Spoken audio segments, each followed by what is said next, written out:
Hi, I'm Buck, your personal tour guide to the Federal Reserve. I'm here to introduce you to one of the most complex but effective institutions in the United States. But don't worry, I'll explain it all in plain English. Just beside me is a roadmap of where we're going. Together, we'll walk through the Federal Reserve System, literally. And along the way, I'll show you just what goes on around here and why it's important. By the end of this tour, you too will be able to explain the Federal Reserve in plain English. There is no other agency of government which can overrule actions that we take. There is no other agency of government which can overrule actions that we take. There is no other agency of government which can overrule actions that we take. That would effectively be a takeover of monetary policy by the Congress, a repudiation of the independence of the Federal Reserve, which would be highly destructive to the stability of the financial system, the dollar, and our national economic situation. The Federal Reserve does not own any gold at all. We have not owned gold since 1934.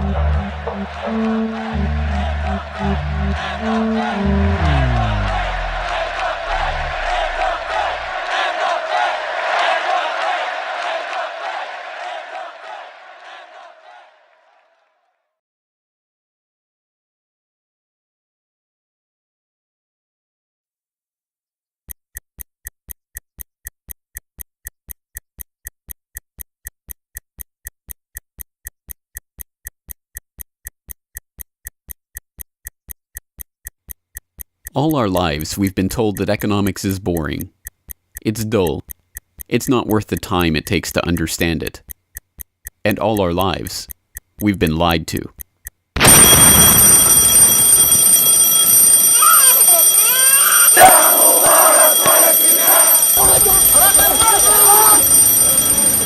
War, poverty, revolution.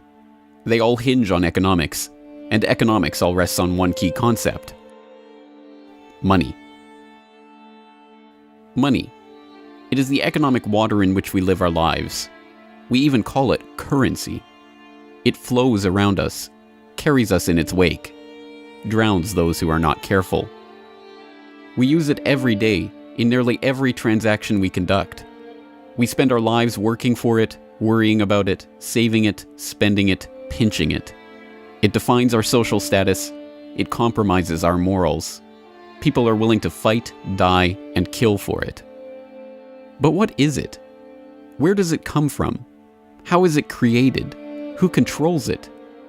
It is a remarkable fact that, given its central importance in our lives, not one person in 100 could answer such basic questions about money as these. So if you were planning a family, you'd want to know where babies come from. Yeah. And this is a lot about banking. So let me ask you, where does money come from? Where does the money come from? Where does any money? The government prints it. Just print it off. Where does money come from? How is new money created? By labor. People work and produce wealth, and the money is supposed to match that wealth. Where does money come from? Well, I have a pretty different outlook on money. It actually comes from like trees, right? But why is this? How could we be so ignorant about a topic of such importance? Where does money come from is a basic, childlike question. So why is our only response the childlike answer meant as a joke? It grows on trees. Such a profound state of ignorance could not come about naturally. From the time we are children, we are curious about the world and eager to learn about the way it works. And what could lead to a better understanding of the way the world works than a knowledge of money, its creation and destruction? Yet discussion of this topic is fastidiously avoided in our school years and ignored in our daily life. Our monetary ignorance is artificial, a smoke screen that has been erected on purpose and perpetrated with the help of complicated systems and insufferable economic jargon. But it doesn't take an economist to understand the importance of money. Deep down, we all know that the wars, the poverty, the violence we see around us hinges on this question of money. It seems like a 1,000-piece jigsaw puzzle just waiting to be solved. And it is. The puzzle pieces, taken together, create an image of the Federal Reserve, America's central bank and the heart of the country's banking system. Despite its central importance to the economy, relatively few have heard of it, and fewer still know what it is, despite the bank's attempts at self-description. Our economy runs on a complex system of exchange of goods and services, in which money plays a key part.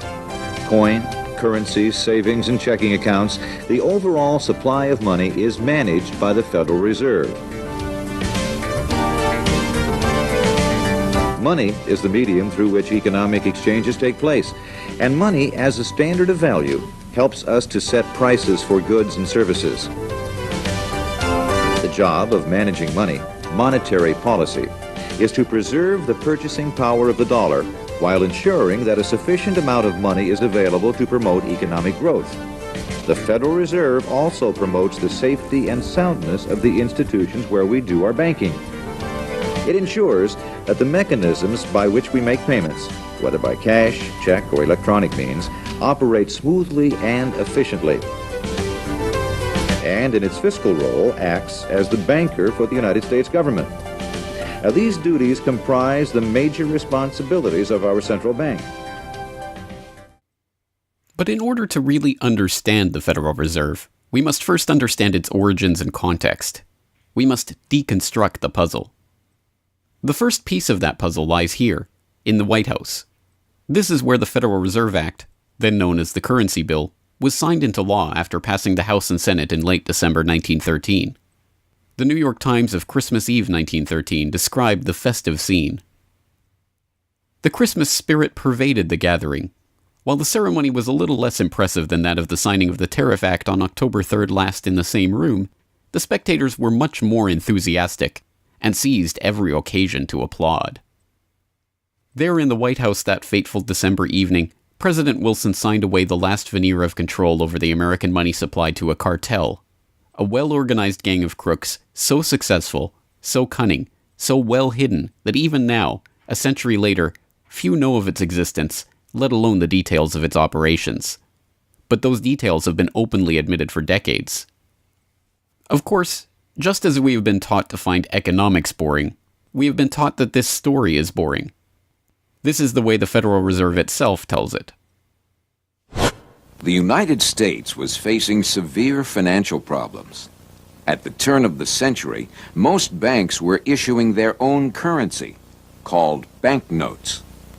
The trouble was, currency that was good in one state was sometimes worthless in another.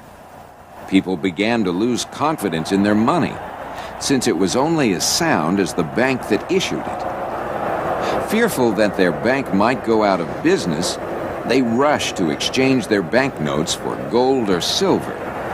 By attempting to do so, they created the Panic of 1907. During the panic, people streamed to the banks and demanded their deposits. The banks could not meet the demand. They simply did not have enough gold and silver coin available. Many banks went under. People lost millions of dollars. Businesses suffered, unemployment rose, and the stability of our economic system was again threatened. Well, this couldn't go on. If the country was going to grow and prosper, some means would have to be found to achieve financial and economic stability.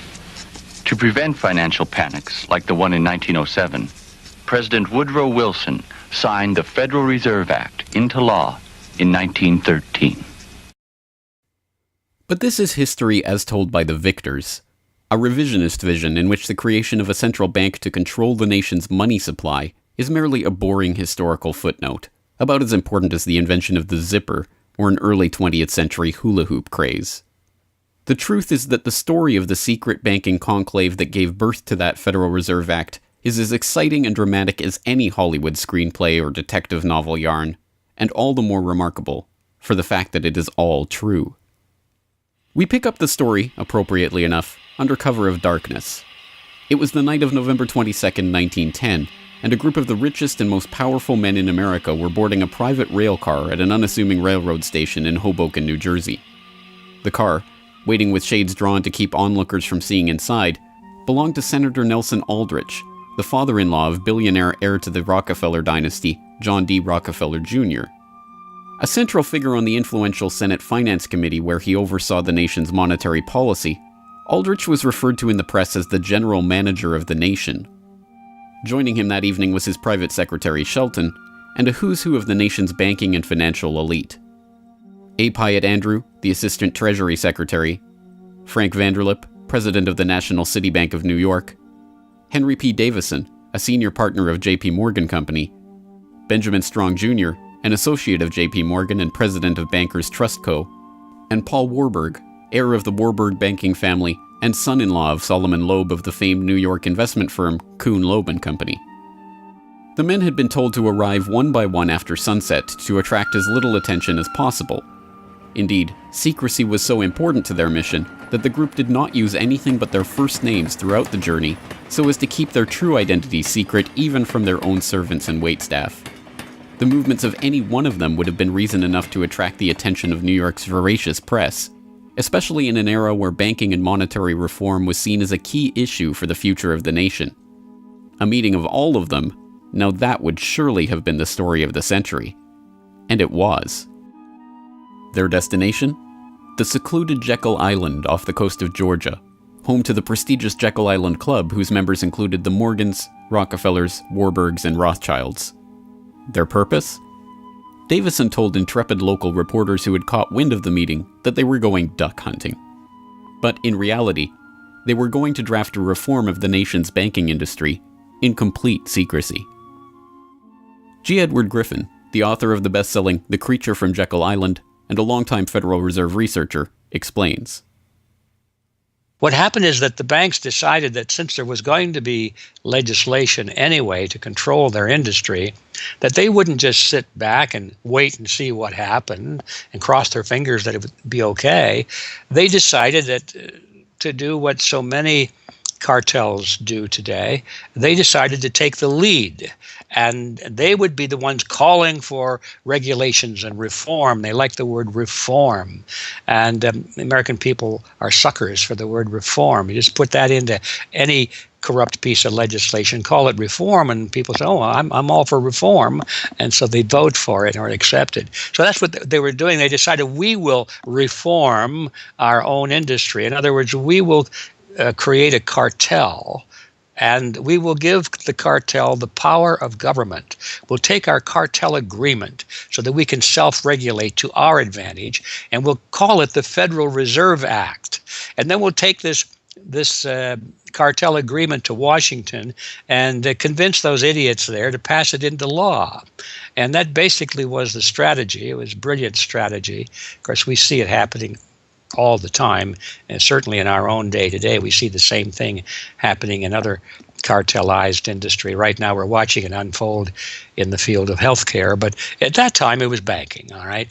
And so the banking cartel wrote their own rules and regulations, called it the Federal Reserve Act, got it passed into law, and it was very much to their liking because they wrote it.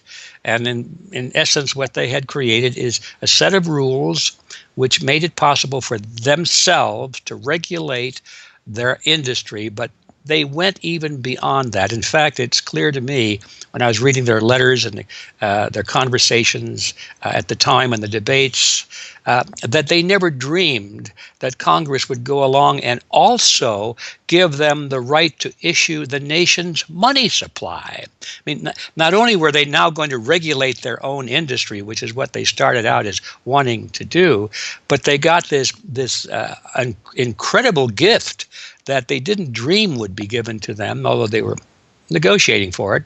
And that was Congress gave them the authority to issue the nation's money. And Congress gave away the sovereign right to issue the nation's money to the private banks. And so all of this was in the Federal Reserve Act, and the American people were joyous because they were told and they were convinced that this was finally a means of controlling this big creature from Jekyll Island.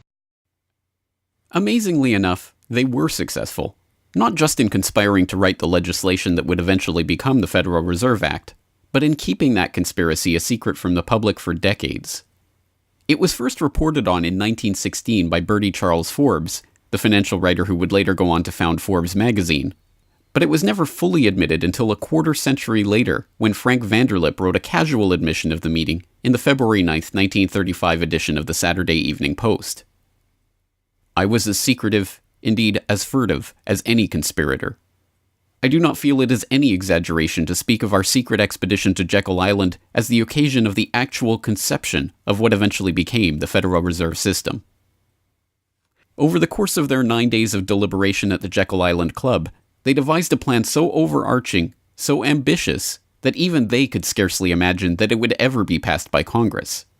As Vanderlip put it, discovery of our plan, we knew, simply must not happen, or else all our time and effort would be wasted. If it were to be exposed publicly that our particular group had got together and written a banking bill, that bill would have no chance whatever of passage by Congress. So what precisely did this conclave of conspirators devise at their Jekyll Island meeting? A plan for a central banking system to be owned by the banks themselves, a system which would organize the nation's banks into a private cartel that would have sole control over the money supply itself. At the end of their 9-day meeting, the bankers and financiers went back to their respective offices content in what they had accomplished. The details of the plan changed between its 1910 drafting and the eventual passage of the Federal Reserve Act, but the essential ideas were there. But ultimately, this scene on Jekyll Island, too, is just one piece of a larger puzzle. And like any other puzzle piece, it has to be seen in its wider context for the bigger picture to become visible. To understand the other pieces of the puzzle and their importance in the creation of the Federal Reserve, we have to travel backward in time. The story begins in late 17th century Europe. The 9 Years' War is raging across the continent as Louis XIV of France finds himself pitted against much of the rest of the continent over his territorial and dynastic claims. King William III of England, devastated by a stunning naval defeat, commits his court to rebuilding the English navy. There's only one problem: money.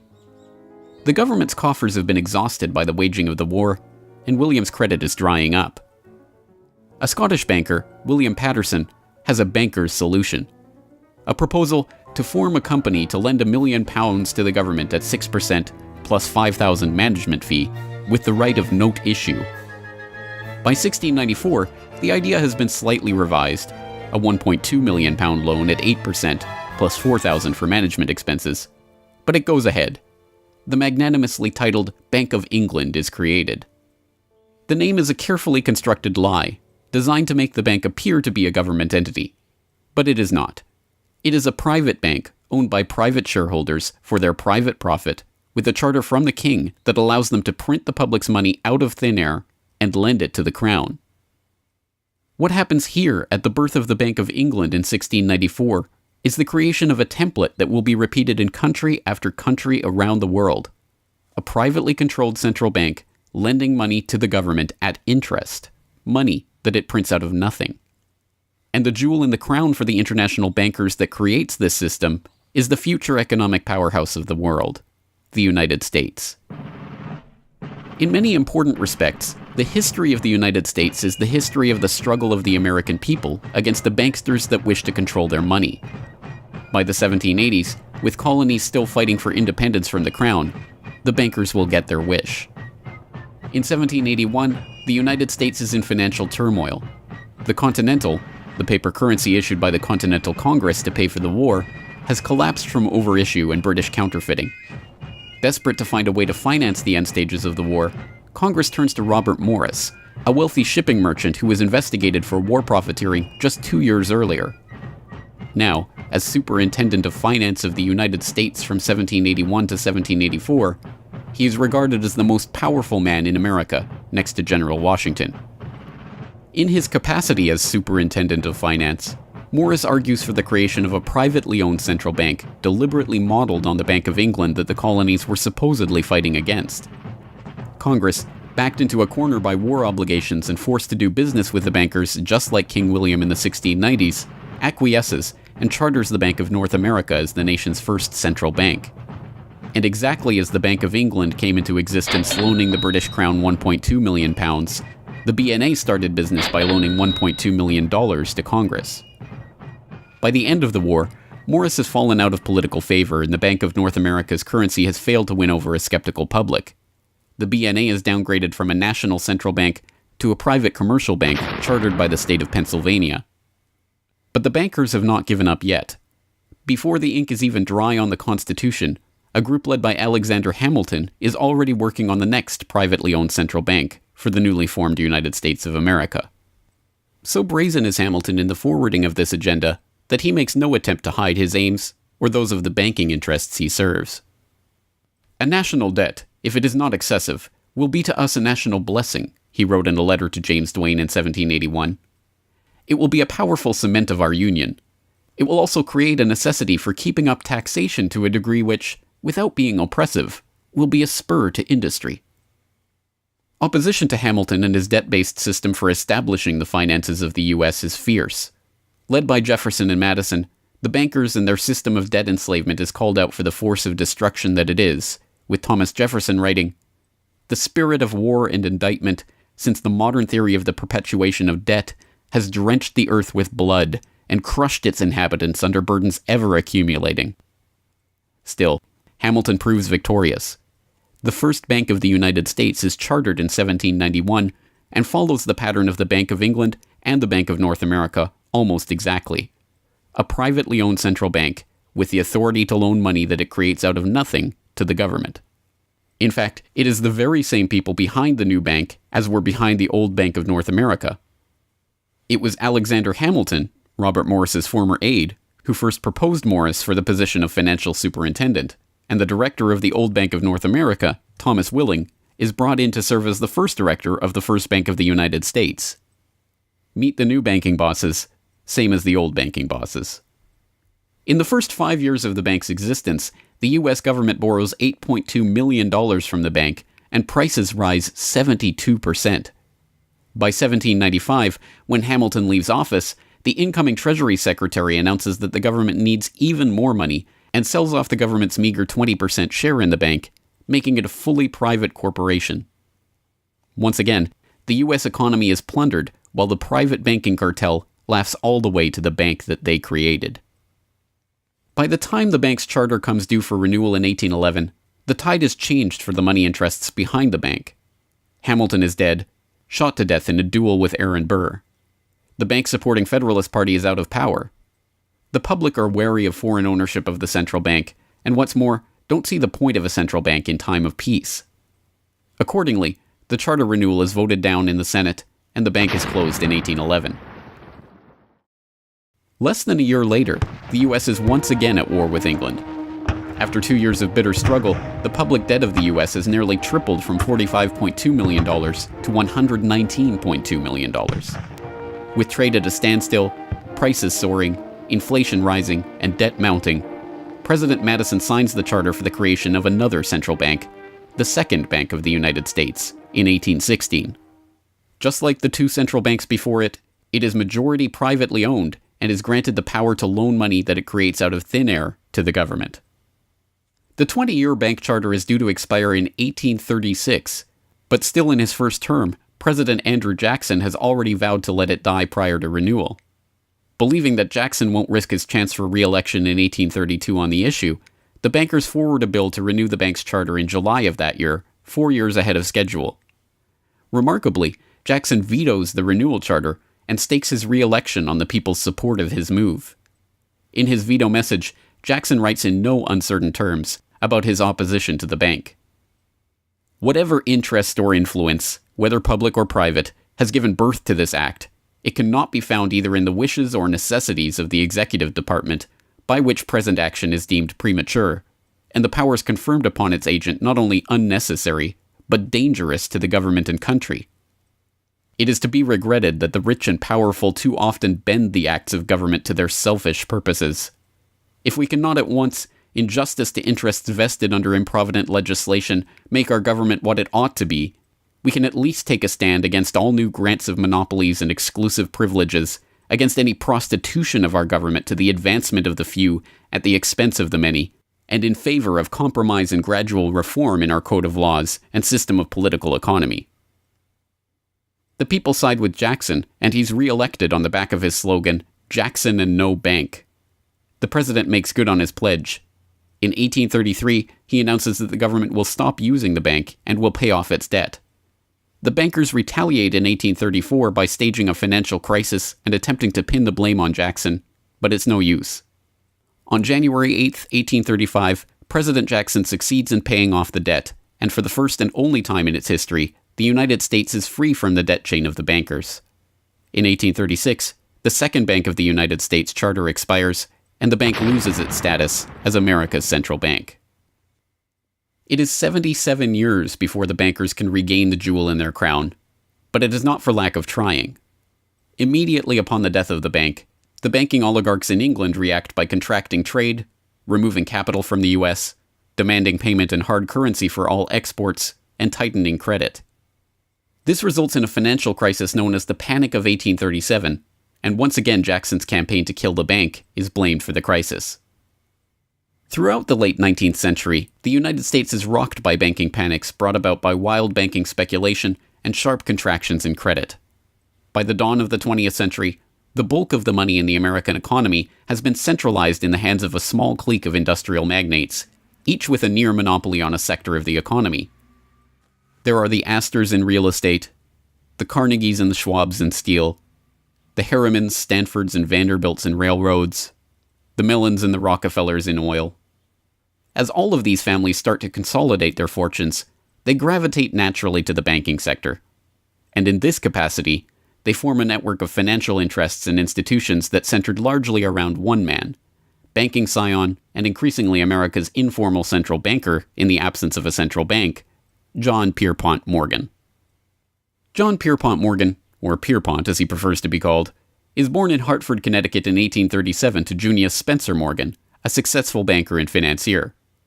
Morgan rides his father's coattails into the banking business, and by 1871 is partnered in his own firm, the firm that was eventually to become J.P. Morgan and Company. It is Morgan who finances Cornelius Vanderbilt's New York Central Railroad. It is Morgan that finances the launch of nearly every major corporation of the period, from AT&T to General Electric to General Motors to DuPont. It is Morgan who buys out Carnegie and creates the United States Steel Corporation, America's first billion-dollar company. It is Morgan who brokers a deal with President Grover Cleveland to save the nation's gold reserves by selling $62 million worth of gold to the Treasury in return for government bonds. And it is Morgan who, in 1907, sets in motion the crisis that leads to the creation of the Federal Reserve. That year, Morgan begins spreading rumors about the precarious finances of the Knickerbocker Trust Company, a Morgan competitor and one of the largest financial institutions in the United States at the time. The resulting crisis, dubbed the Panic of 1907, shakes the U.S. financial system to its core. Morgan puts himself forward as a hero, boldly offering to help underwrite some of the faltering banks and brokerage houses to keep them from going under. After a bout of hand-wringing over the nation's finances, a congressional committee is assembled to investigate the Money Trust, the bankers and financiers who brought the nation so close to financial ruin and that wield such power over the nation's finances. The public follows the issue closely, and in the end a handful of bankers are identified as key players in the Money Trust's operations, including Paul Warburg, Benjamin Strong Jr., and J.P. Morgan. Andrew Gavin Marshall, editor of the People's Book Project, explains. At the beginning of the 20th century, there was an investigation following the greatest of these financial panics, which was in 1907. And this investigation was on what was called the Money Trust, which found that three banking interests, J.P. Morgan, National City Bank, and the Citibank of New York, I believe it was, basically controlled the entire financial system. So three banks. And the public hatred towards these institutions was unprecedented. There was an overwhelming consensus in the country for establishing a central bank.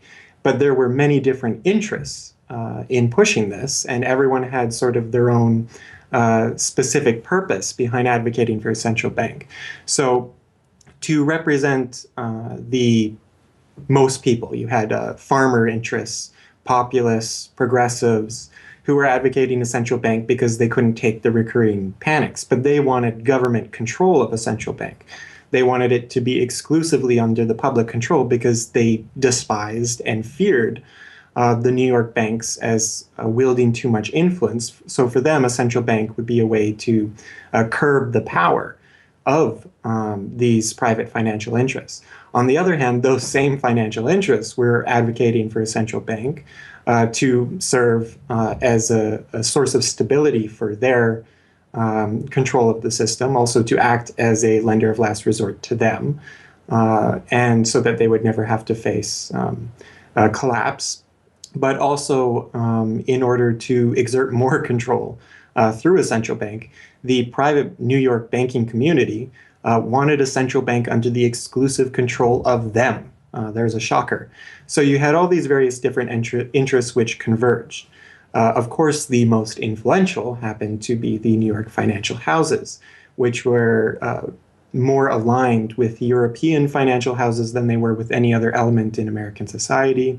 The main individual behind the founding of the Federal Reserve was Paul Warburg, who was a partner with Kuhn, Loeb and Company, European banking house. His brothers were prominent bankers in Germany at that time, and he had, of course, close connections with every major financial and really big industrial firm in the United States, and most of those existing in Europe.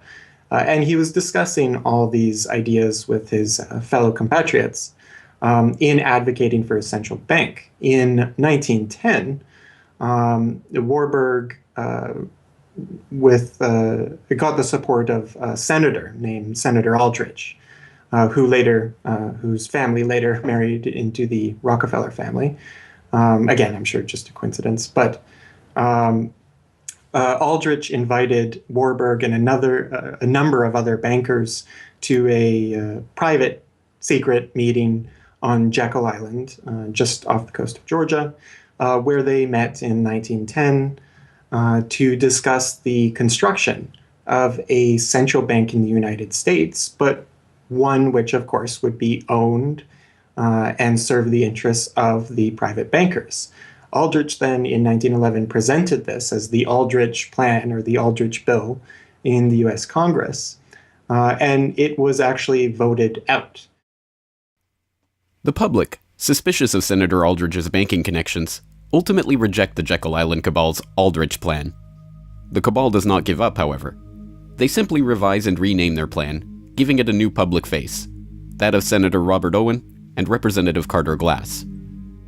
In the end, the money trust that was behind the Panic of 1907 uses the public's own outrage against them to complete their consolidation of control over the banking system. The newly retitled Federal Reserve Act is signed into law on December 23, 1913, and the Fed begins operations the next year.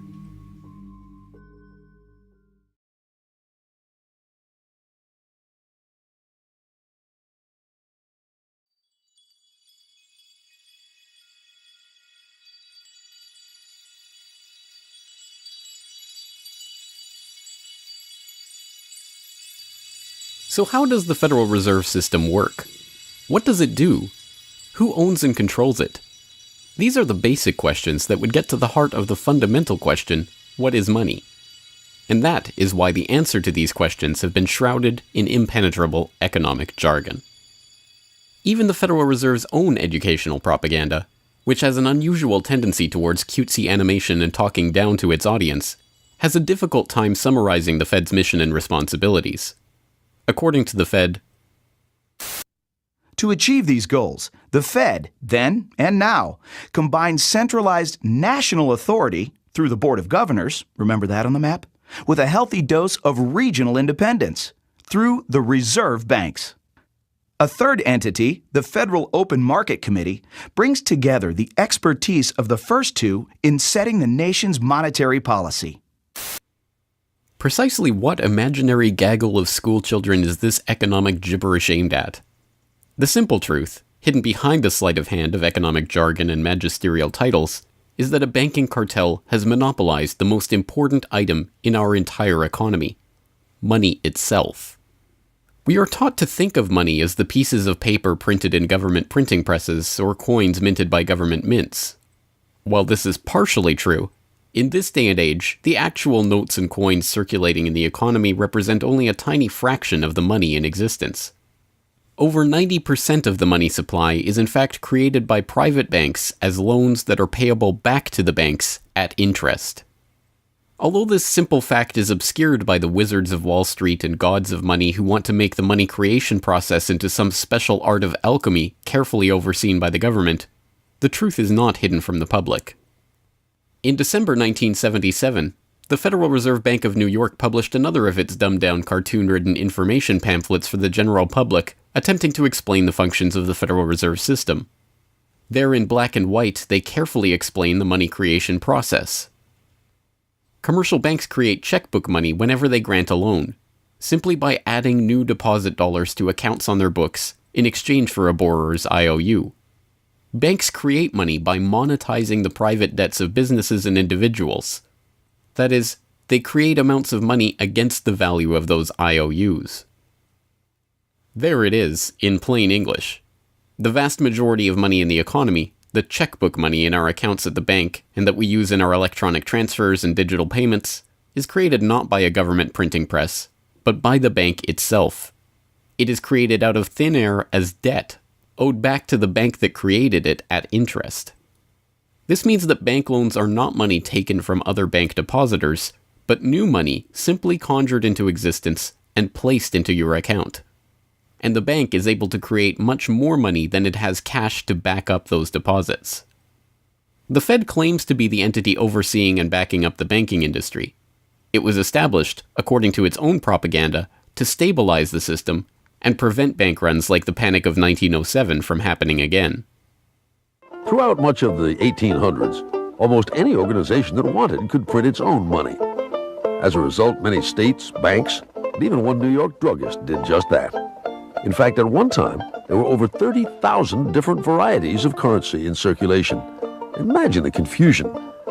Not only were there multitudes of currencies, some were redeemable in gold and silver, others were backed by bonds issued by regional governments. It was not unusual for people to lose faith both in the value of their currency and in the entire financial system. With many people trying to withdraw their deposits at once, sometimes the banks didn't have enough money on hand to pay their depositors. Then, when the funds ran out, the banks suspended payment temporarily, and some even closed. People lost their entire savings, and sometimes regional economies suffered. Obviously, something had to be done, and in 1913, something was. In that year, President Woodrow Wilson signed into effect the Federal Reserve Act. This act created the Federal Reserve System to provide a safer and more stable monetary and banking system. If that was indeed its aim, it signally failed to do so in running up one of the greatest bubbles in American history to that point in the 1920s, just a decade after its creation. The popping of that bubble, of course, led directly into the Great Depression and one of the greatest periods of mass poverty in American history. Economists have long argued that the Fed itself was the cause of the Depression by its complete mismanagement of the money supply. As former Federal Reserve Chairman Ben Bernanke admitted in a speech commemorating Fed critic Milton Friedman's 90th birthday, regarding the Great Depression, "You're right, we did it. We're very sorry. But thanks to you, we won't do it again." Price stability is another cited tenet of the Federal Reserve's mandate. But here, too, the Fed has completely failed to live up to its own standards.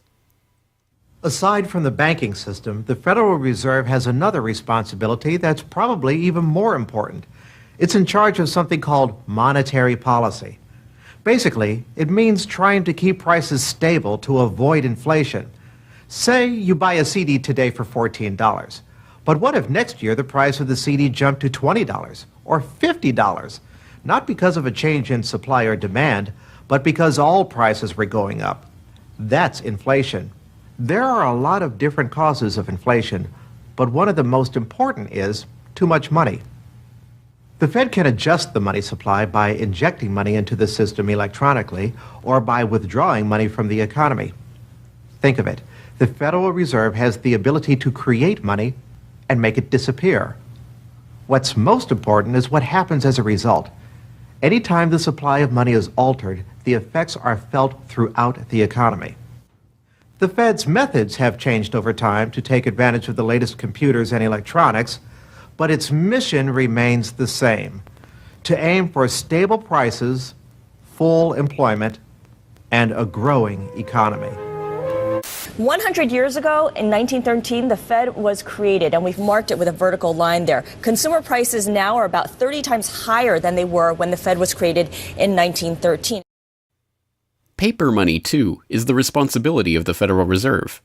Hence, the dollars in circulation are not Treasury notes, not bills of credit, but Federal Reserve notes, debt-based notes backed up, ultimately, by the government's own promise to pay. It's sovereign bonds backed up by the taxpayers themselves. At one time, the Federal Reserve banks were legally required to keep large stockpiles of gold in reserve to back up these notes. But that requirement was abandoned, and today the notes are backed up mostly by government securities. The Fed no longer keeps any actual gold on its books, but gold certificates issued by the Treasury and valued not at the spot price of $1,300 per troy ounce, but an arbitrarily fixed statutory price of $42 2/9 per ounce. But I do have one question. During the crisis or any time that you're aware of, has the Federal Reserve or Treasury participated in any gold swaps arrangements? We don't. The Federal Reserve does not own any gold at all. We have not owned gold since 1934. So we have not engaged in any gold swaps. But it appears on your balance sheet that you hold gold. What appears on our balance sheet is gold certificates. When we turned before 1934, the Federal Reserve did own gold. We turned that over by law to the Treasury and received in return for that gold certificates. If the Treasury entered into, because under the Exchange Stabilization Fund, I would assume they probably have the legal authority to do it. They wouldn't be able to do it then because you have the securities for essentially all the gold? No, we have no interest in the gold that is owned by the Treasury. We have simply an accounting document that is called gold certificates that represents the value at a statutory rate and still that we gave to the Treasury in 1930. And still measured at $42 an ounce, which makes no sense whatsoever. Clearly, there is a discrepancy between what we are led to believe is motivating the Fed and what it actually does. To understand what the Fed is actually intended to do, it's first important to understand that the Federal Reserve is not a bank per se, but a system. This system codifies, institutionalizes, oversees, and undergirds a form of banking called fractional reserve banking, in which banks are allowed to lend out more money than they actually have in their vaults. Well, the whole process starts, the process of decay and corruption starts with something called fractional reserve banking. That's the technical name for it. And what that really means is that as the banking institution developed over several centuries, starting, of course, in Europe, it developed the practice of legalizing a certain dishonest accounting procedure. In other words, in the very, very beginning, if you want to go all the way back, people would bring their gold or silver to the banks for safekeeping. And they say, give us a paper receipt. And we don't want to guard our silver and our gold because, people could come in the middle of the night and they could kill us or tie us up and threaten us, and they'll get our gold and silver, so we can't really guard it. We'll take it to the bank and have them guard it, and we just want a paper receipt so that we can take the receipt back and get our gold anytime we want. And so in the beginning, money was receipt money. They could then, instead of changing or exchanging the gold coins, they could exchange the receipts, and people would accept the receipts just as well as the gold, knowing they could get the gold. And so these paper receipts being circulated were, in essence, the very first examples of paper money. Well, the banks learned early on that game that here they were sitting on this pile of gold and all these paper receipts out there. People weren't bringing the receipts in anymore. Very few of them, maybe 5%, maybe 7% of the people would bring in their paper receipts and ask for the gold. So they said, why don't we just sort of give more receipts out than we have gold? They'll never know because we only are asked at the best 7% of it, so we can create more receipts for gold than we have, and we can collect interest on that because we'll loan that into the economy and we'll charge interest on this money that we don't really have. And it's a pretty good gimmick, don't you think? And they, well, yeah, of course. And so that's how fractional reserve banking started. And now it's institutionalized, and they teach it in school.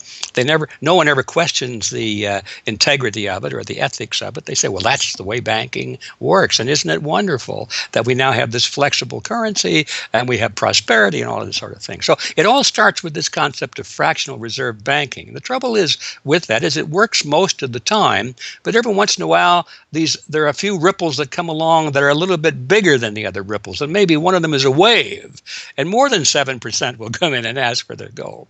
Maybe 20% will come in, or 30%.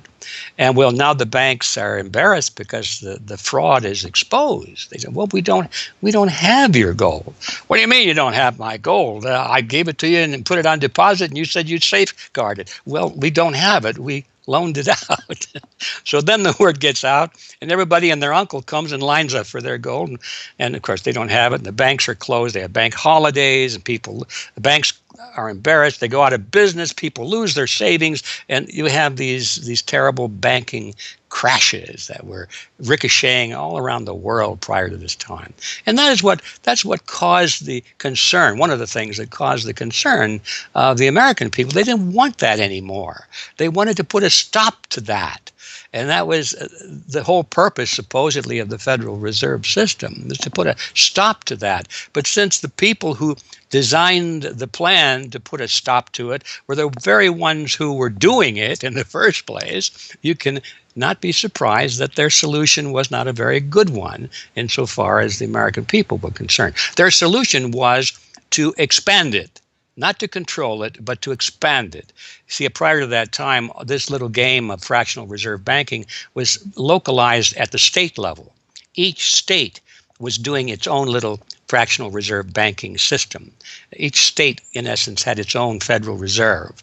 Central banks were authorized by state law to do this sort of thing, and that was causing all this problem. And so the Federal Reserve came along and said, well, no, we're not going to do this at the state level anymore because look at all the problem it's causing. We're going to consolidate it all together, and we're going to do it at the national level. The key to this system, of course, is who controls this incredible power to regulate the economy by setting reserve requirements and targeting interest rates. The answer to this question, too, has been deliberately obscured. The Federal Reserve System is a deliberately confusing mishmash of public and private interests, reserve banks, boards and committees, centralized in Washington and spread out across the United States. So you have the Federal Reserve Board in Washington, appointed by the president. That's the only part of this system that is directly dependent upon the government for input. That's the federal part, that the government, the president specifically, gets to choose a few select governors. The 12 regional banks, the most influential of which is the Federal Reserve Bank of New York, essentially based in Wall Street to represent Wall Street, is representative of the major Wall Street banks who own shares in the private, not federal, but private Federal Reserve Bank of New York. All the other regional banks are also private banks. They vary according to how much influence they wield, but the Kansas City Fed is influential, the St. Louis Fed, the Dallas Fed. But the New York Fed is really the center of this system.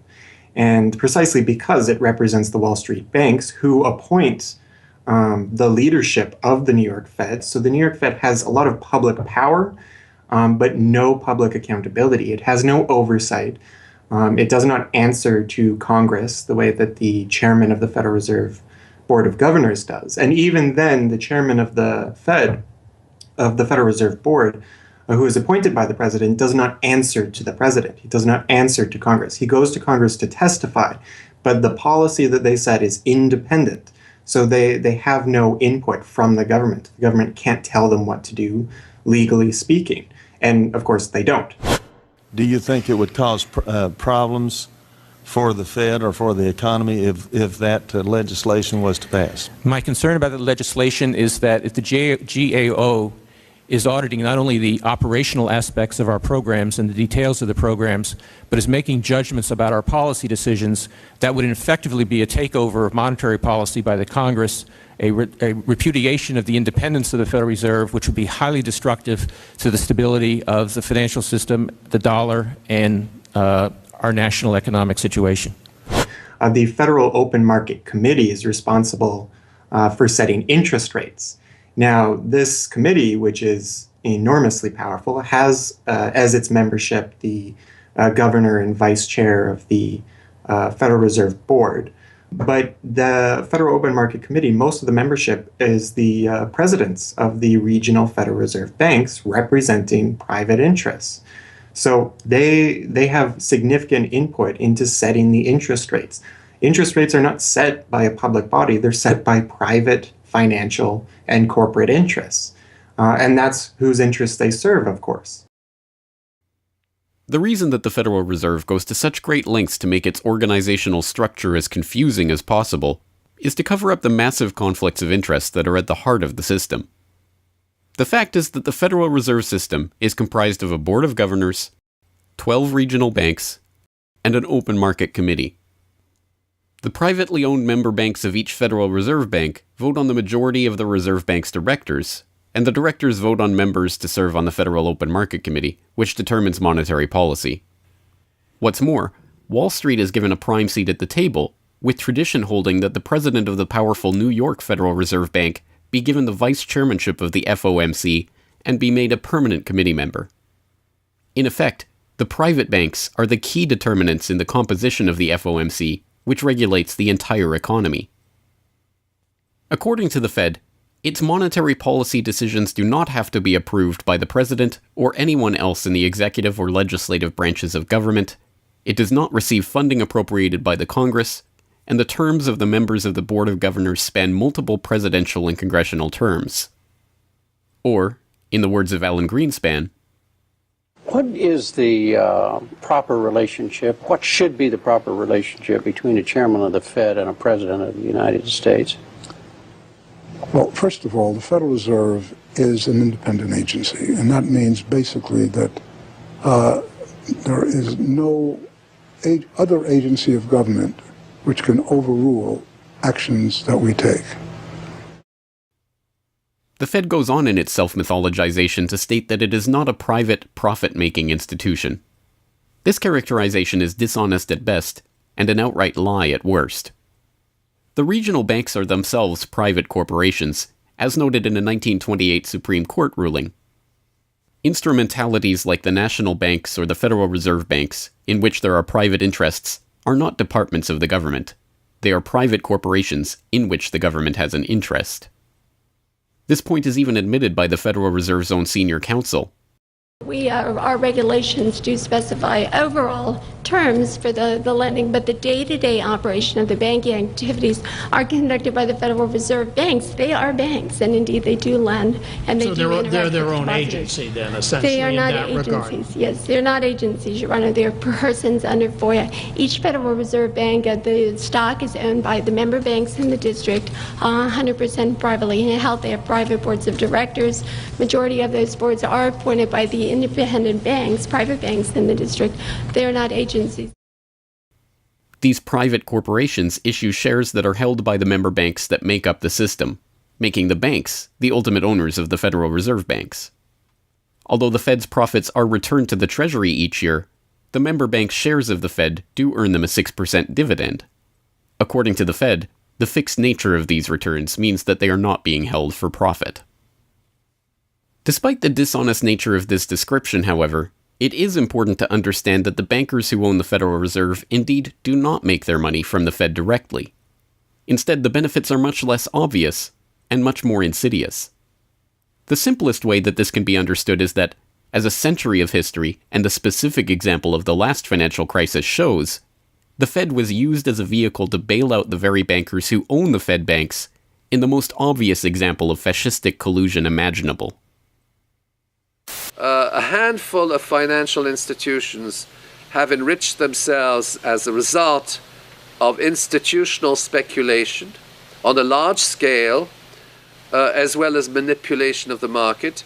And secondly, what they have done is that they have then gone to their governments and said, well, we are now in a very difficult situation and you need to give us money so that we can retain the stability of the financial system. And who actually lends the money or brokers the public debt? The same financial institutions which are the recipients of the bailout. Okay, and so what you have is a circular process. It's a diabolical process. You're lending money. You're not lending money. You're handing money to the large financial institutions, and then this is leading up to a mounting public debt in the trillions. Okay. And then you say to the financial institutions, we need to establish a new set of treasury bills and government bonds, etc., which of course are sold to the public, but they are always brokered through the financial institutions, which establish their viability and so on and so forth. And the financial institutions will probably buy part of this public debt. So that in effect what the government is doing is financing its own indebtedness through the bailouts. It hands money to the banks, but to hand the money to the banks, it becomes indebted to those same financial institutions, and then it says, well, we now have to emit large amounts of public debt. Please, can you help us? And then the banks will say, well, your books are not quite in order. And then the government will say, well, obviously they're not in order because we've just handed you $1.4 trillion of bailout money, and we're now in a very difficult situation, so we need to borrow money from the people who are, in fact, the recipients of the bailout. So this is really what we're dealing with. We're dealing with a circular process. The 2008 crisis and subsequent bailouts are merely the latest and most brazen examples of the fundamental conflicts of interest at the heart of America's privately owned central banking system. Beginning with the collapse of Lehman Brothers in September of that year, the Federal Reserve embarked on an unprecedented program of bailouts and special zero-interest lending facilities for the very banks that had caused the subprime meltdown in the first place. By the cartelization of the Federal Reserve structure, and thus not by accident, it was the very bank presidents who had overseen their banks' lending practices that ended up in the director positions of the Federal Reserve banks that voted on where to direct the trillions of dollars in bailout money. And unsurprisingly, they directed it toward their own banks. A stunning 2011 Government Accountability Office report examined $16 trillion of bailout facilities extended by the Fed in the wake of the crisis and exposed numerous examples of blatant conflicts of interest. Jeffrey Immelt, chief executive of General Electric, served as a director on the board of the Federal Reserve Bank of New York. At the same time, the Fed provided $16 billion in financing to General Electric. JP Morgan Chase chief executive Jamie Dimon, meanwhile, was also a member of the board of the New York Fed during the period that saw $391 billion in Fed emergency lending directed to his own bank. In all, Federal Reserve Board members were tied to $4 trillion in loans to their own banks. These funds were not simply used to keep these banks afloat, but actually to return these Fed-connected banks to a period of record profits in the same period that the average worker saw their real wages actually decrease and the economy on Main Street slow to a standstill. Ben Bernanke, at that time the chairman of the Federal Reserve Board of Governors, was confronted about these conflicts of interest by Senator Bernie Sanders upon the release of the GAO report in June 2012. Senator, you raised an important point, which is that this is not something the Federal Reserve created. This is in the statute. Congress in the Federal Reserve Act said this is the governance of the Federal Reserve, and more specifically that bankers would be on the board. And 6 out of 9. Sorry? 6 out of 9 in the regional banks are coming from the banking industry. That's correct, and that is in the law. And right. I'll answer your question, though. The answer to your question is that Congress set this up. We have tried. I think we've made it into something useful and valuable. We do get information from it. But if Congress wants to change it, of course, we will work with you to find alternatives. Bernanke is completely right. These conflicts are, in fact, a part of the institution itself. A structural feature of the Federal Reserve that was baked into the Federal Reserve Act itself over 100 years ago by the bankers who conspired to cartelize the nation's money supply. You could not ask for a more succinct reason why the Federal Reserve itself, this admitted cartel of banking interests, needs to be abolished. But you could get one.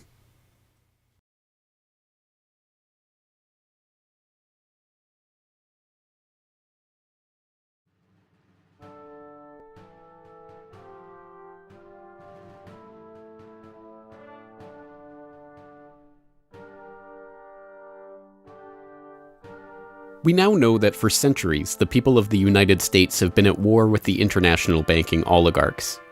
That war was lost, seemingly for good, in 1913 with the creation of the Federal Reserve. With the passage of the Federal Reserve Act, President Woodrow Wilson consigned the American population to a century in which the money supply itself has depended on the whims of the banking cabal. A century of booms and busts, bubbles and depressions, has led to a wholesale redistribution of wealth toward those at the very top of the system.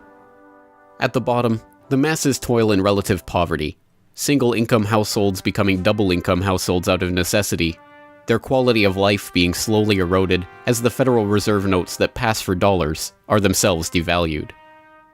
Worse yet, the fraud itself perpetuates Alexander Hamilton's persistent myth that a national debt is necessary at all. The US is now locked into a system whereby the government issues bonds to generate the funds for their operations, bonds that are backed up by the taxation of the public's own labor. The perpetrators of this fraud, meanwhile, remain in the shadows, largely ignored by a general public that could instantly recognize the latest Hollywood heartthrob or pop idol, but have no clue what the head of Goldman Sachs or the New York Fed does, let alone who they are. This cabal bear allegiance to no nationality, no philosophy or creed, no code of ethics. They are not even motivated by greed, but power. The power that the control of the money supply inevitably brings with it. After a person has all the money in the world that you could possibly use to buy anything you want, what's left to capture your imagination? And the answer, of course, is power. Power over people. Now, money is power over people, but there's another power over people as well, and that is the political power, the social power. And I think this has now become the dominant driving force of these people. They've already got the money. They've got it locked down. Now they're striving for this new world order, as their name for it. They want all of the world into one political unit, which they dominate, not only with money, but with military and psychological means and education and media and propaganda. They want total control over every human on the planet. And by golly, they're moving pretty rapidly in that direction. It did not take long for this lust for power to rear its head. In 1921, just 7 years after the Fed began operations, the same J.P. Morgan-connected banking elite that founded the Federal Reserve incorporated an organization called the Council on Foreign Relations with the goal of taking over the foreign policy apparatus of the United States, including the State Department. In this quest, it was remarkably successful. Although there are only about 4,000 members in the organization today, its membership has included 21 Secretaries of Defense, 18 Treasury Secretaries, 18 Secretaries of State, 16 CIA directors, and many other high-ranking government officials, military officers, business elite, and, of course, bankers. The first director of the CFR was John W. Davis, J.P. Morgan's personal lawyer and a millionaire in his own right. Together with its sister organizations in Britain and elsewhere around the world, these groups would work together toward what they called a New World Order of total financial and political control directed by the bankers themselves.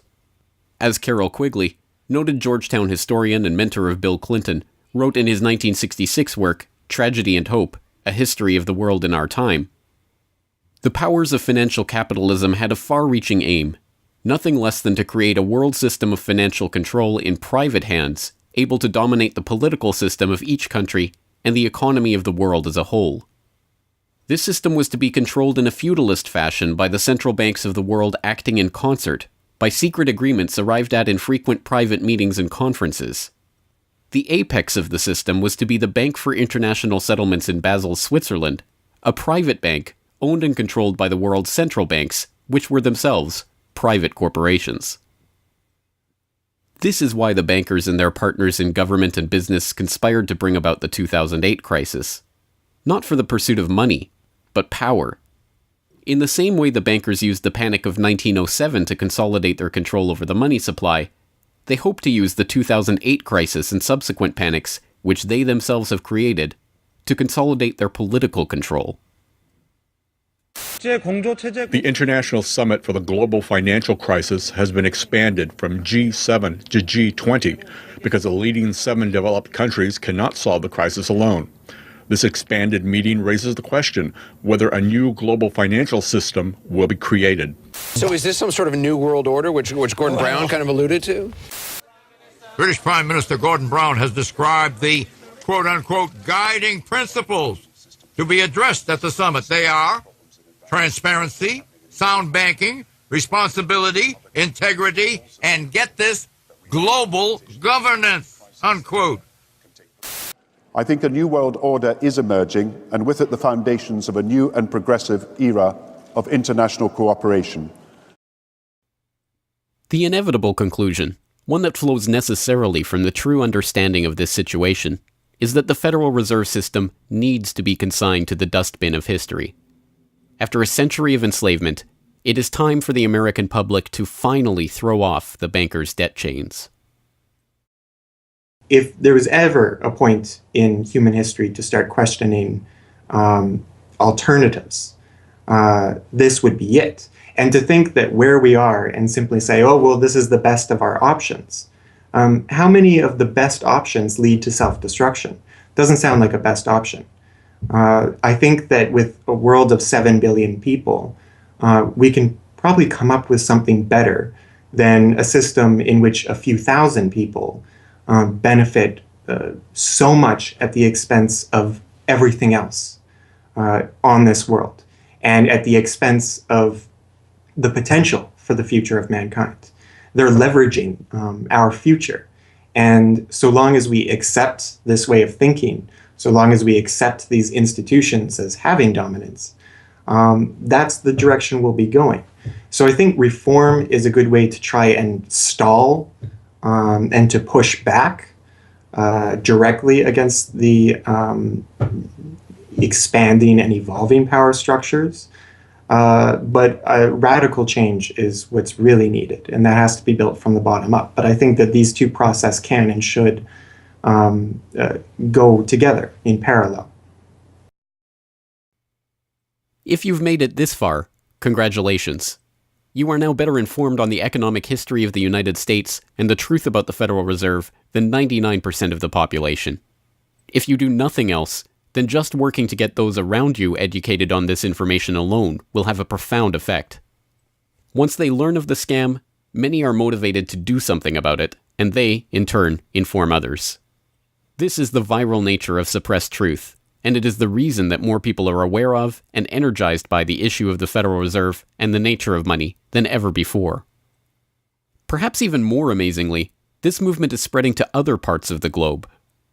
Recognizing the interlocking nature of the modern global economy and the international nature of the banking oligarchy, movements to abolish the Federal Reserve have sprung up in Europe, where protests against the cartelized central banking system are taking place in over 100 cities, attracting 20,000 people on a weekly basis.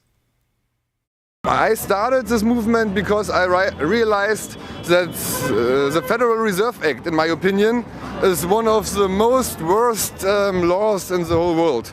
So a private banking company is lending America the money, and in my opinion, America is not any more democratic. The Federal Reserve tells the government what to do, and that's a problem. It's a very big problem, especially in the US. Why is it a global issue, and why are people doing it here in Germany? Because when you realize that this finance system, it's a global system, you have to go to the really beginning of the system. And in my opinion, It's also the World Bank and the International Fund of Currencies and stuff like this. But at the beginning of all this is a law from 1913. Woodrow Wilson signed it. And this is the beginning of all this hardcore capitalism we are suffering right now from. And the only way to stop this is maybe to break this law. But what if the burgeoning movement to end the Fed is successful? What system do people propose as the answer? There have been several proposals along different lines by various researchers. Some argue for a return to America's colonial roots of debt-free money issued by state-run banks, pointing to the Bank of North Dakota as one already functioning, successful model of this approach. We've had two banking systems ever since the 1860s, with the state bank system and the federal bank system. And the federal bank system are the big Wall Street banks, particularly. They dominate the federal system. So they're taking over right now. I mean, in California, we don't even have any local banks where I am. They're now, we had two, and I had accounts in both of them, and they're now, one of them is Chase Bank, and the other is U.S. Bank. So they're both big Wall Street banks now. They've been taken over. So if you can it's the local banks that have an interest in serving the local business. The big banks have no interest in making loans to local business. It's too risky. Why should they bother? They've got this virtually free money they can get from the Fed and from each other, and it's much more lucrative to them either to speculate in commodities or other things abroad, or what works very well for them is to buy long-term government bonds at 3%, because these have no capital requirement. The capital requirement for government bonds are zero. So they can buy all of those that they want. Whereas if they buy, let's say, mortgages, or if they make loans for mortgages, or they make loans to businesses, then they have to worry about their capital requirement. And as soon as they've used up all their capital, in other words, $8 of capital will get you $100 of loans, then they can't make any more loans. They have to wait for 30 years till those loans get paid off. So what they do, if they do buy mortgages, is sell them off to investors. And so that was the whole mortgage-backed securities scam that we've seen. I mean, they had no motivation to make sure that these borrowers were actually sound borrowers. They just wanted to make a sale, so they sold the stuff to the unwary investors who might be somebody in Iceland or Sweden or or pension funds. Yeah, so that didn't work out so well. So a state bank with the partnering with the local banks can provide the capital, can help them with capital. In North Dakota, the state bank guarantees the loans of the local banks, allowing them to make much bigger loans than they could otherwise. And the state bank provides liquidity to the small banks. That's why the small banks, the local banks, aren't making loans to small business right now, because they don't know that they can get money from the other banks as needed. The way banking works is they make the loan first. I mean, if you have credit lines to many different businesses, and if they all hit up their credit lines at once, you're going to run out of money. So you don't dare do that unless you know that you can get short-term loans from the other banks. And what's happening right now, even though there's $1.6 trillion in excess reserves sitting on the books of the big banks, they're not available to the little banks. And the reason is because the Fed is paying 0.25% interest on those reserves. So the banks have no incentive to lend them to the little banks. Why let go of them when you can make just as much keeping them, and then you still have your reserves, and you can use them as collateral to buy bonds or something that'll make you more money. So the whole system is messed up. And in North Dakota, the Bank of North Dakota provides the liquidity for these local banks. Others advocate a decentralized system of alternative and competing currencies that greatly reduce or even eliminate altogether the need for a central bank.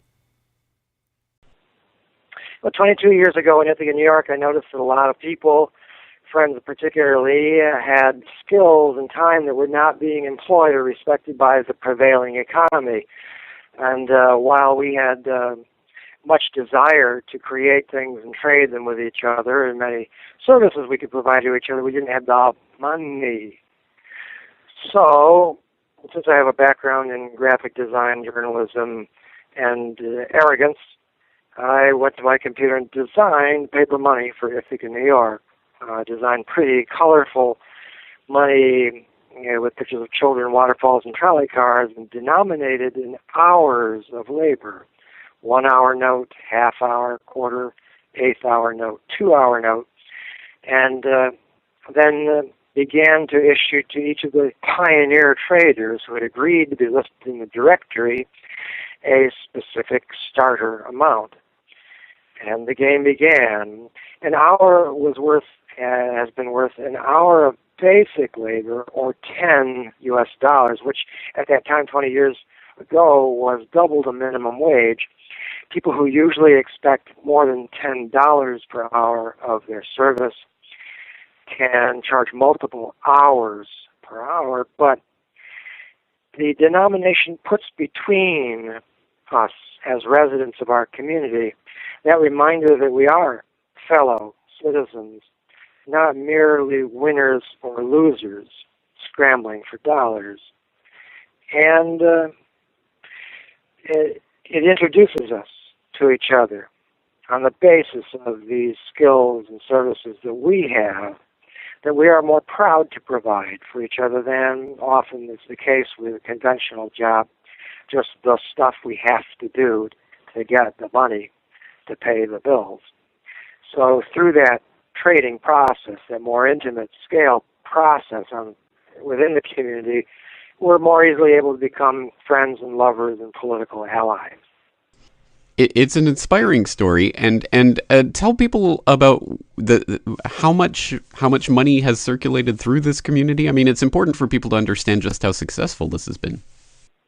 Because we're not a computer system, we don't have a specific volume of trading recorded, but by the grapevine, by phone surveys, and over the years watching the money move, we were able to guess very reliably that several $1 million equivalent of this money has transacted over those years, making loans without charging interest up to $30,000 value, which is the fundamental monetary revolution in our system. Then as well, making grants of the money to over 100 community organizations. Some argue for currencies whose mathematical nature prevent them from being merely conjured into existence whenever a federal government wants to wage another war of aggression or forge another link in the seemingly endless train of governmental tyranny and abuse. What people have to understand about Bitcoin is that it's a completely decentralized network. There's no central server, there's no controlling company, there's no office. It's just free software that anyone can download and start running on their computer anywhere in the world.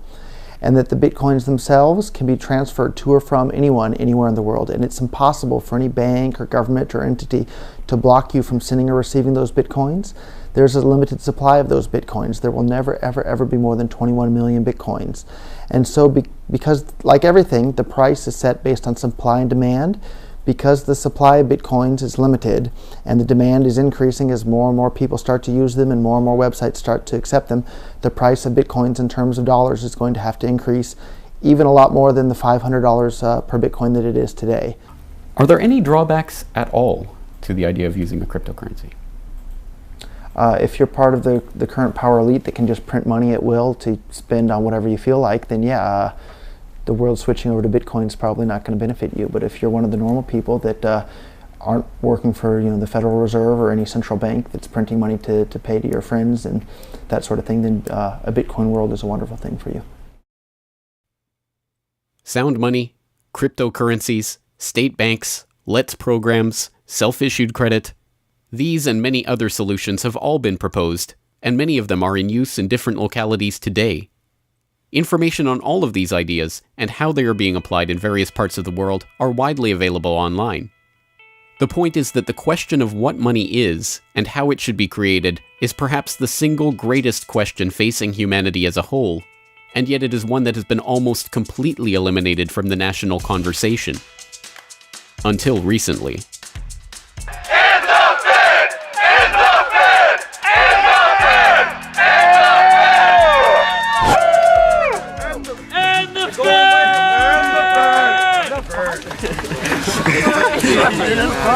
It's not even real paper. What the hell? We need some hands here. Hands up, Fed! Hands up, Fed! Hands up, Fed!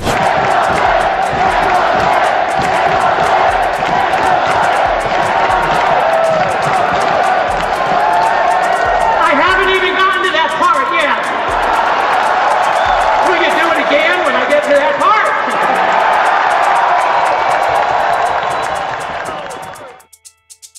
And so the rest of the story is now in our hands.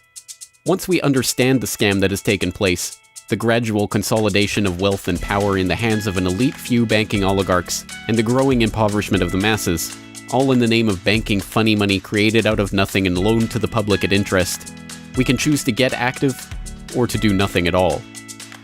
For those who choose to get active, there are some steps that you can take to help change the course of the system. First, follow the links and resources from the transcript of this documentary at corbettreport.com/Federal Reserve to familiarize yourself with the history, the connections, and the functions of the Federal Reserve System. If you can't explain this material to yourself, then you will never be able to teach it to others. Secondly, begin reaching out to others to bring them up to speed on the issue. It can be as simple as broaching this conversation in the Monday morning water cooler talk, or passing out a copy of this documentary, or sending out links to this information to your email list. Insert this topic into your conversations.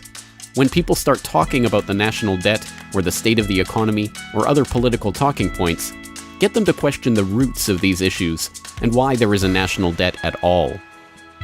Thirdly, when you are able to find or create a group of like-minded people in your area who are engaged with the issue, start a study group on the issue and its solutions. The study group can help source alternative or complementary currencies in the local area, or, if none exist already, the group can form the basis for a community of local businesses and customers who are willing to start experimenting with ways to wean themselves off of the Federal Reserve notes. Fourthly, use the resources at corbettreport.com, including the Federal Reserve information flyer, or hold DVD screenings to attract interest in your group and draw others into studying the true nature of the monetary system. The work of building up an alternative to the current system can seem daunting, even at times overwhelming. But it is important to keep in mind that the Federal Reserve System that seems so monolithic today has only been around for 1 century. Central banks have been defeated in America before, and they can be defeated again. The question of how we decide to change this system is not rhetorical. It will either be answered by an informed, engaged, active population working together to create viable alternatives and to dismantle the current system, or it will be answered by the same banking oligarchy that has been controlling the money supply, and indeed the lifeblood of the country, for generations. Now, 1 century after the creation of the Federal Reserve System, we have a choice to make. Whether the next century, like the one before it, will be a century of enslavement, or, transformed by the actions and choices that we make in the light of this knowledge, a century of empowerment.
Hello, this is James Corbett of corbettreport.com, the writer, producer, director, narrator, and just about everything else you can imagine with regards to the documentary that you just finished watching, Century of Enslavement, The History of the Federal Reserve. As I mentioned towards the end of that documentary, if you've made it this far, then you are now better informed about the Federal Reserve, its origins, what it is, how it functions, and why it must be opposed than 99% of the general public. And if you've made it this far, then you are obviously one of the very few who is very eager and motivated to join the rising tide of free humanity that is seeking to throw off the debt chains of the banksters in the United States and around the world. And if you are so motivated, then I have some treats for you. I have some resources that I'd like to direct you to. As I mentioned again towards the end of that documentary, there are some resources up at corbettreport.com that I hope will help you in your quest to better inform yourself and better inform others about the Federal Reserve System. Because once again, if you can't explain this to yourself, then how could you ever hope to explain it to anyone else? So I think the first quest that we must all engage in is to improve our own understanding of the Federal Reserve System and how it functions, and then to spread that information to others. And on that note, once again, if you go to corbettreport.com, you'll be able to find, first and foremost, this documentary itself is, of course, 100% freely available online, which you would know because you're watching this right now. So, of course, there will be links to the YouTube version of this documentary or the downloadable MP4 version on my website. There's also audio MP3 files available for download. All of those, again, freely open to the public, and I do encourage you to send them out to others if you do find it to be a valuable resource yourself. And once you're there at corbettreport.com, you'll find not only the documentary itself, but also a transcript of the documentary, complete with hyperlinks to all of the source documents, videos, articles, all of the information that was used to compile this documentary. So I hope that will be a valuable resource, again, for people who are looking to put this information together in a way that makes sense in their own head, and so that they can see where all of this information is coming from, much of it sourcing from the Federal Reserve itself. So I hope that the hyperlinked transcript will be valuable to people out there who are seeking to broaden their understanding of these topics. And you will also find there a news information pamphlet that I have put together with the help of Mike Krentz of MikeKrentz.com, a graphic designer who's helped me out a lot behind the scenes on the website. As you can tell from the graphics on this documentary, I'm not a graphic designer myself by trade or by training. So I certainly do appreciate Mike's help in putting this information pamphlet together. And this is just a few points that have been addressed in this video, informational points about the Federal Reserve, what it is, and some interesting little teasers to get people interested in this information. You can download and print this off from corbettreport.com and use it however you like, handing it out to people on the street, using it as a discussion point if you hold a DVD screening, if you want to just post it up in public areas, only where allowed by law, of course. Once again, this is freely available for download and for you to print out and to use to help spread information about the Federal Reserve System. And it's available both in color and black and white and should print nicely onto standard 8.5 by 11 letter size paper. So that will all be up there at the website, along with, of course, an actual DVD version of this documentary. Once again, if you do find this information useful, then I hope you will try to spread it to others. There are a lot of people who prefer the online link, but there will be some people who you cannot reach online. For those people, and for yourself, if you so desire, here is a physical hard copy that you can order from corbettreport.com for 2,000 Japanese yen. That's about 20 Federal Reserve notes. Because unfortunately, we are trapped in this debt-based bankster-led system. So we do all require these pieces of paper in order to put a roof over our head and food on the table, myself included. So your support is obviously greatly appreciated. And for that 2,000 Japanese yen, about 20 Federal Reserve notes, you'll receive this documentary. Disc 1 containing the documentary itself. Disc 2, the full 1-hour interview with G. Edward Griffin. So I think, again, a valuable resource for people who are looking for more information about the Federal Reserve. So that's available at corbettreport.com, along with all of this that we've talked about here, the information pamphlet, the hyperlink transcript, all of the various formats this is available in. Once again, I've tried to make this as straightforward as possible and also as detailed as possible so that you can start to further your own exploration and understanding of this system that we're facing.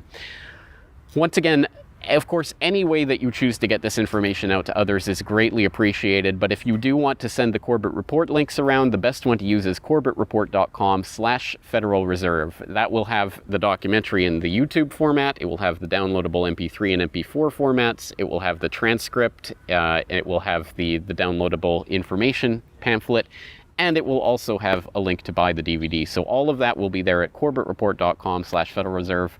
Please send people there if you're going to send people anywhere.